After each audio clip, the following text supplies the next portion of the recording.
ایک سوال ہے کہ پنجاب کے بڑے شہروں میں جماعت اسلامی آج تک اپنا ووٹ نہیں بنا سکی.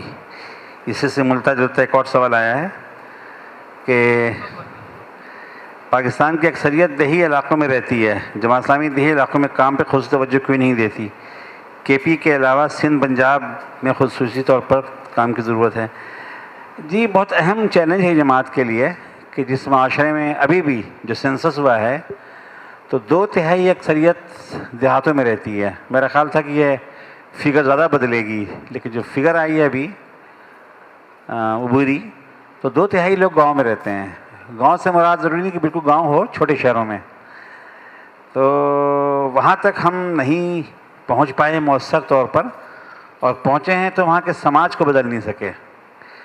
اصل میں پہنچنے زیادہ اہم چیز ہے سماج کو بدلنا. سماج بڑی مشکل چیز ہے.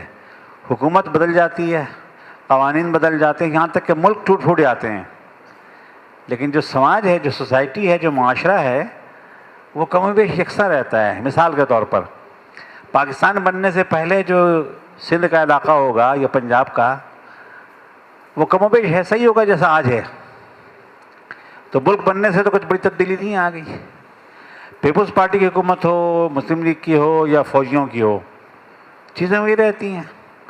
رسم و رواج، شادی بیاہ، طور طریقے، یہ بدل نہیں پاتے. ان کو بدلنا خاصا مشکل ہے. یعنی سیاسی تبدیلی سے زیادہ مشکل کام سماجی تبدیلی ہے، اور سماجی تبدیلی سے زیادہ مشکل کام اخلاقی تبدیلی ہے. لیکن ساری تبدیلیاں پہلو بہ پہلو چلتی ہیں، ساتھ ساتھ چلتی ہیں. اسی لیے جماعت نے جو طریقہ کار رکھا ہوا ہے وہ بڑا ملٹی ڈائمینشنل ہے. یعنی اس میں ایک فرد کی ذاتی اصلاح سے لے کر خاندان، برادری، محلہ، معاشرہ، ریاست اور حکومت اور پھر پوری دنیا کی تبدیلی شامل ہے اس میں. اور جماعت نے اپنے 25 کام اپنے ذمہ لگا رکھے ہیں، اس لیے کہ کوئی ایک کام ایسا نہیں ہے کہ جو آپ کو ٹارگٹ تک پہنچا دے. یہ بحث بھی ہمارے یہاں جاری ہے کہ خدمت خلق کے کام کا کیا فائدہ، الخدمت سے کتنے ووٹر بنتے ہیں، عثمان پبلک اسکول کتنے ووٹر پیدا کرتا ہے، بیٹھک اسکول کا کیا فائدہ ہے، غزالی اسکول میں اتنے بچے پڑھتے ہیں، 1.25 لاکھ بچے پڑھتے ہیں، ووٹ کتنے پڑھتے ہیں. اور فلاں جگہ جو ہم نے 452 ووٹ لیے تو ہمارا تو وہاں ہاسپٹل بھی ایک ہے، سورہ عظیم ہاسپٹل. ذاتی طور پہ میں اچھا یہ میرے ذاتی خیالات ہیں، آپ کو اکثر جماعت کے لوگ اس سے متفق نہیں ملیں گے. میں اس کو غلط موازنہ سمجھتا ہوں. جب میں جمعیت میں آیا میٹرک کے بعد تو میرا تعلق جو ہے صوبہ بہار سے ہے. یعنی عرف عام میں بہاری ہوں. اس زمانے میں چھیڑتے بھی تھے بہاری ہو، میں تنگ رہتا تھا. پھر میں نے ایک چیز طے کی، اس کے بعد جو کہ بہاری ہو تو میں سینے پہ ہاتھ مار کے کہتا تھا الحمدللہ، دونوں طرف سے بہاری ہوں، ماں سے باپ سے بھی. اس کے بعد اگلا آدمی فیضان صاحب ڈیفینسو ہو جاتا تھا. تو یہ جملہ بھی سننے کو ملتا تھا، بہاریوں کے مکانات بنا کر دیا اورنگی ٹاؤن میں، شاہ ولی نگر میں، اور ووٹ جماعت اسلامی کو نہیں پڑے. دوسرا اعتراض یہ ہوتا تھا لیاقت آباد ڈاکخانے پر جماعت اسلامی کلینک بہت پرانی تھی، وہاں کبھی کونسلر نہیں جیتا جماعت اسلامی کا. تو میں خود کنفیوز رہتا تھا کہ آخر کیوں خدمت کا کام ووٹ میں نہیں ڈھلتا. الحمدللہ میں اس پہ بہت کلیئر ہوں، یہ پیمانہ ہی غلط ہے. خدمت کا کام تم بس اس لیے کیجئے کہ خدمت اللہ کو پسند ہے، سنت انبیاء ہے اور معاشرے کی ضرورت ہے، لوگوں کے دل کو نرم کرنے کا طریقہ ہے. اور کسی بھی ایک کام سے ووٹر نہیں بنا کرتا. لوگوں کو پی آئی اے میں جب جماعت اسلامی کی یونین تھی 85، تو آخری جو ہمیں کامیابی ملی بہت دھوم دھام سے، کئی دفعہ جیتے، 3 دفعہ جیتے شاید، تو سینکڑوں کی تعداد میں بھرتیاں کی جماعت اسلامی نے. ہر آدمی اپنے بھتیجے کو اور بیٹے کو لے کے پہنچ جاتا تھا کہ اس کو بھرتی کرائیں. تو اس وقت پی آئی اے میں جو لوگ ملیں گے جماعتی اکثر وہ بھرتی کے ہیں. اور جب الیکشن ہوئے، ریفرنڈم ہوا، تو جماعت اسلامی ٹھاٹ سے ہار گئی، 85 ہار گئی. جب تجزیہ ہوا تو پتہ چلا کہ بھرتی کرنے والوں میں سے بڑی تعداد نے ووٹ نہیں دیا. فلاں نے فلاں کو، جو پنجابی بولنے والے تھے انہوں نے ووٹ دیا ان کو، جنہوں نے سندھی بولنے والے انہوں نے ووٹ دیا ان کو. تو لے دے کے رہ گئے کراچی والے.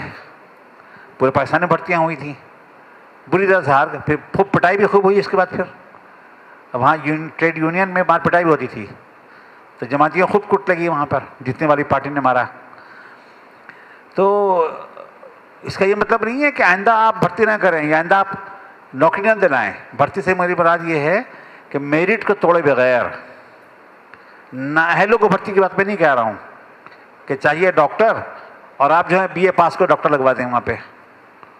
تعمیرات کے لیے آپ سول انجینئر کے بجائے کہیں کہ آپ سول انجینئر ہمارے دستیاب نہیں. ایسا کرتے ہیں کہ یہ اسٹیٹ بینک میں کام کرتے ہیں, بڑے بڑے افسر ہیں, یہ امریکہ بھی جاتے رہتے ہیں, تو یہ جو ہے تعمیرات کے یہ آرکیٹیکٹ ہوں گے, تو اسٹیٹ بینک کو تو آگے پہنچا سکتے ہیں, آرکیٹیکچر میں اور سول ورک میں کچھ نہیں کر سکتے وہ. تو یہ بنیادی سی بات ہے. تو نااہلوں کی بھرتی کی بات میں نہیں کہہ رہا ہوں, لیکن یہ کہاں ضروری ہے کہ جس کو بھرتی کرائے وہ ووٹ بھی دے ہمارے لیے. دوسروں کو مل جائیں گے, ہمیں نہیں ملیں گے. میں نے کہا نا میاں طفیل محمد نے 38,000 ووٹ لیے تھے 70 میں, تو کہ بھرتی کرائی تھی کسی کو؟ کیا کیا تھا؟ کام تھا نظریاتی اور دعوتی کام. آپ کا ایک امیج تھا کہ جماعت اسلامی جتنی اسلام دشمن قوتیں ہیں ان کے چیلنج کا جواب دیتی ہے. نئے سوالات جو پیدا ہوتے ہیں دین و ملت کے حوالے سے, اس کا مطمئن کرنے والا جواب جماعت اسلامی دیتی ہے. جو اعتراضات ہوتے ہیں اس کو یہ رفع کرتے ہیں. ملت کو کہ جس پہ درد ہوتا ہے تو جماعت اسلامی کے دل میں درد ہوتا ہے. ایک امیج بنا ہوا تھا اور بہت واضح تقسیم تھی اس وقت, خلاف اسلام قوت اور اسلامی قوت. اب تو یہ ہے کہ ماشاءاللہ یہ بھی کوئی ہماری کامیابی ویسے تو خیر کہ عمران خان کی پارٹی ہو یا نواز شریف کی پارٹی, رائٹسٹ پارٹی, تو رائٹسٹ پارٹیز ہیں, لیفٹسٹ پارٹیز نہیں ہیں. یہ بھی آپ کی کامیابی ہے کہ دونوں میں سے کسی بھی ہمت نہیں کھل کے کہہ دیں کہ ہم دستور میں فلاں فلاں تبدیلیاں کر رہے ہیں, سیکولر بنا رہے ہیں. اسے کوئی نہیں کہہ سکتا, چاہے چاہتے ہوں کر نہیں سکتے. یہ آپ کی کامیابی ہے. تو دنیا بدل گئی ہے بہت سی چیزوں میں, تقسیم بدل گئی ہے. پہلے زیادہ واضح تقسیم تھی اشتراکیت کی وجہ سے, اب اشتراکیت ہی بیچاری ختم ہو گئی ہے. تو اب اشتراکی تقسیم نہیں ہے. اور جب ایک جیسے ملتے جلتے کپڑے ہوں نا تو سچ پسند کرنے میں کافی مشکل ہوتی ہے. کلرز جو ہیں کلرز اگر ایک جیسے ہوں, معمولی شیڈز کا فرق ہو, تو بعض لوگ تو کلر بلائنڈ ہوتے ہیں.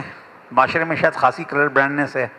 کلر بلائنڈ نہ بھی ہوں تو فیصلہ کرنے مشکل ہوتی ہے, لیکن کنٹراسٹ ہو اگر تو نظر آتا ہے.